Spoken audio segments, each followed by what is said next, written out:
Shalom, Bapak, Ibu, dan saudara-saudari terkasih. Salam sejahtera dan salam damai bersama Yesus Kristus. Marilah kita membaca, mendengarkan, dan merenungkan sejenak firman Allah.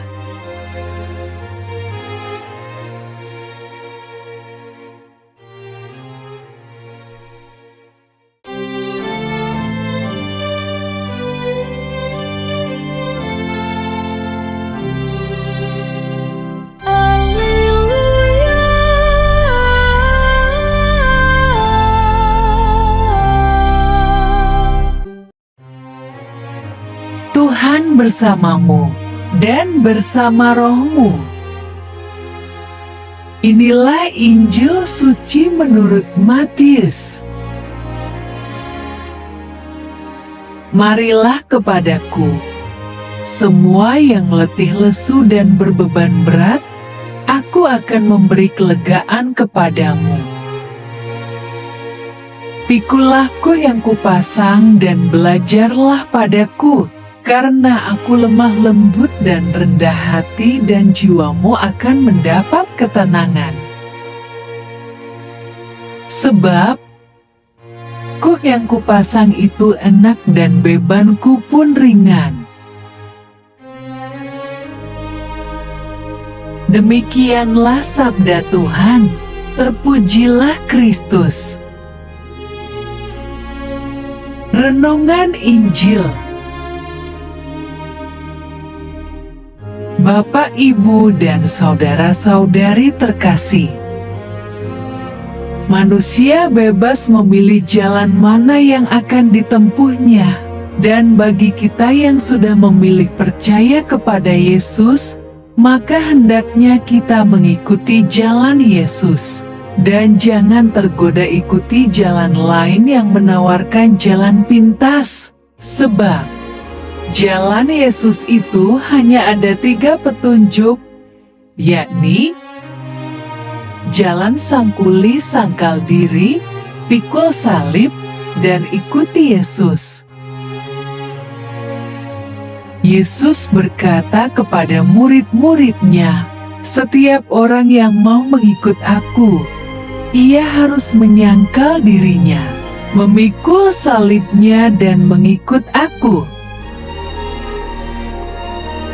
Bapak, Ibu, dan saudara-saudari terkasih, hari ini Yesus menegaskan agar semua orang datanglah kepadanya, karena Ia akan memberikan jalan keluar dari setiap permasalahan hidup yang membebani setiap orang harus menanggungnya. Marilah kepadaku, semua yang letih lesu dan berbeban berat, aku akan memberi kelegaan kepadamu. Dengan datang kepada Yesus, maka akan ada kelegaan, karena terlepas dari segala beban hidup asalkan percaya dan mengikuti jalan yang Yesus tunjukkan. Pikulah-Ku yang kupasang dan belajarlah padaku, karena aku lemah lembut dan rendah hati, dan jiwamu akan mendapat ketenangan. Sebab kuk yang kupasang itu enak dan bebanku pun ringan. Sekali lagi perlu diperhatikan, yaitu kita harus mengikuti jalan Yesus, dan bukan Yesus menuruti jalan kita. Sebagai umat Kristiani, seharusnya hidup kita bahagia bila saja kita mau mengikuti jalan Yesus. Namun, seringkali kita yang memaksa keinginan kita dan tidak mau mengikuti jalan Yesus. Memang ada saat di mana penyangkalan diri harus kita lewati, supaya mampu mengendalikan segala keinginan daging yang menguasai diri kita. Kita juga menanggung salib, namun bila kita mengerti salib itu memang harus kita panggul, maka seberat apapun salib tersebut dapat kita tanggung karena kita percaya Tuhan memberi kekuatan agar kita dapat menanggung penderitaan salib seperti Yesus mengalaminya. Kenyataannya kita menolak salib karena tidak mau memanggul salib, dan maunya kita adalah dilimpahi berkat Tuhan.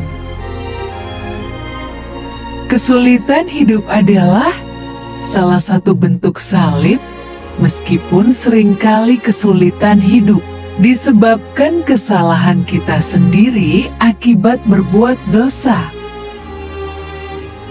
Salib sesungguhnya adalah pada saat kita melakukan tugas perutusan dan tugas pelayanan, mengalami penolakan, intimidasi, penganiayaan oleh orang lain yang anti-Kristus.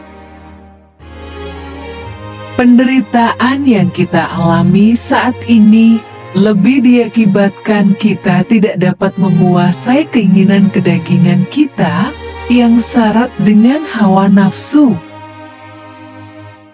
Tuhan itu baik dan masih mau menolong kita walaupun penderitaan ini akibat dosa yang kita lakukan.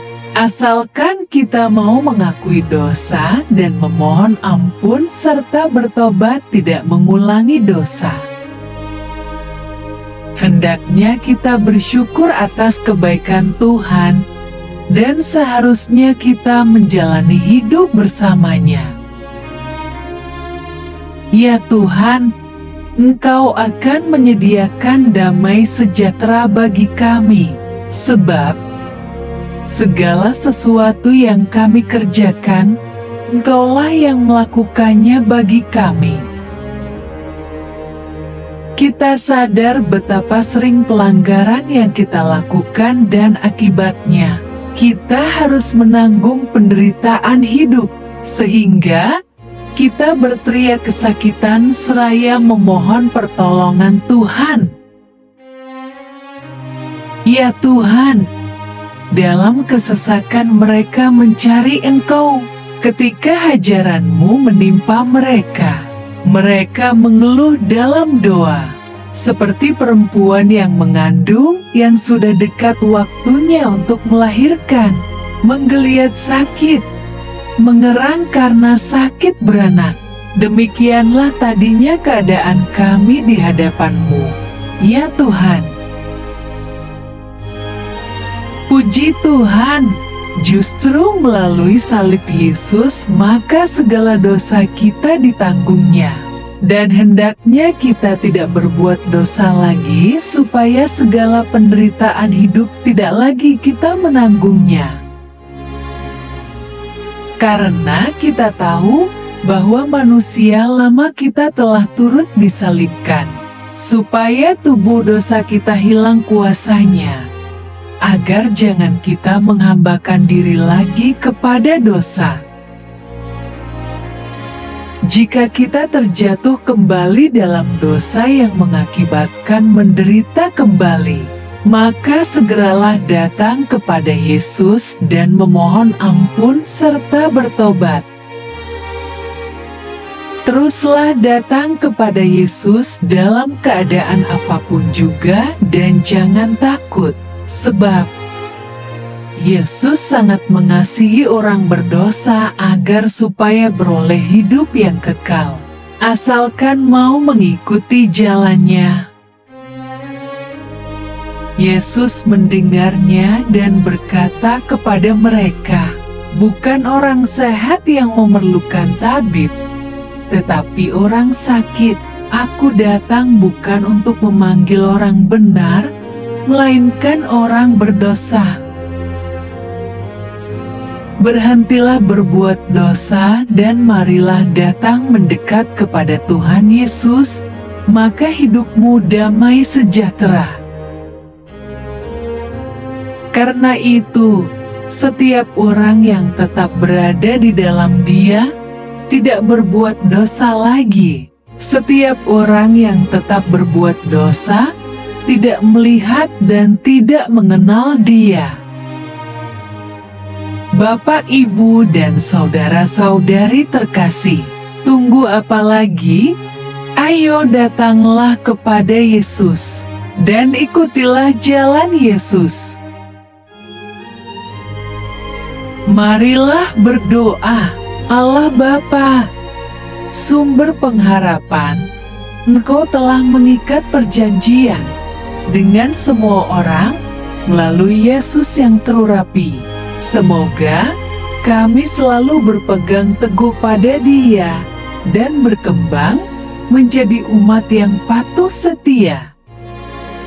Dengan pengantaraan Yesus Kristus, Putra-Mu, Tuhan kami yang bersama Dikau dalam persatuan Roh Kudus, hidup dan berkuasa Allah sepanjang segala masa.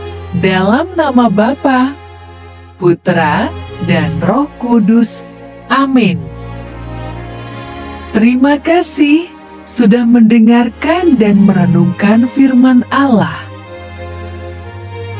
Jangan lupa subscribe dan jangan lupa juga aktifkan loncengnya. Terima kasih, Tuhan Yesus memberkati.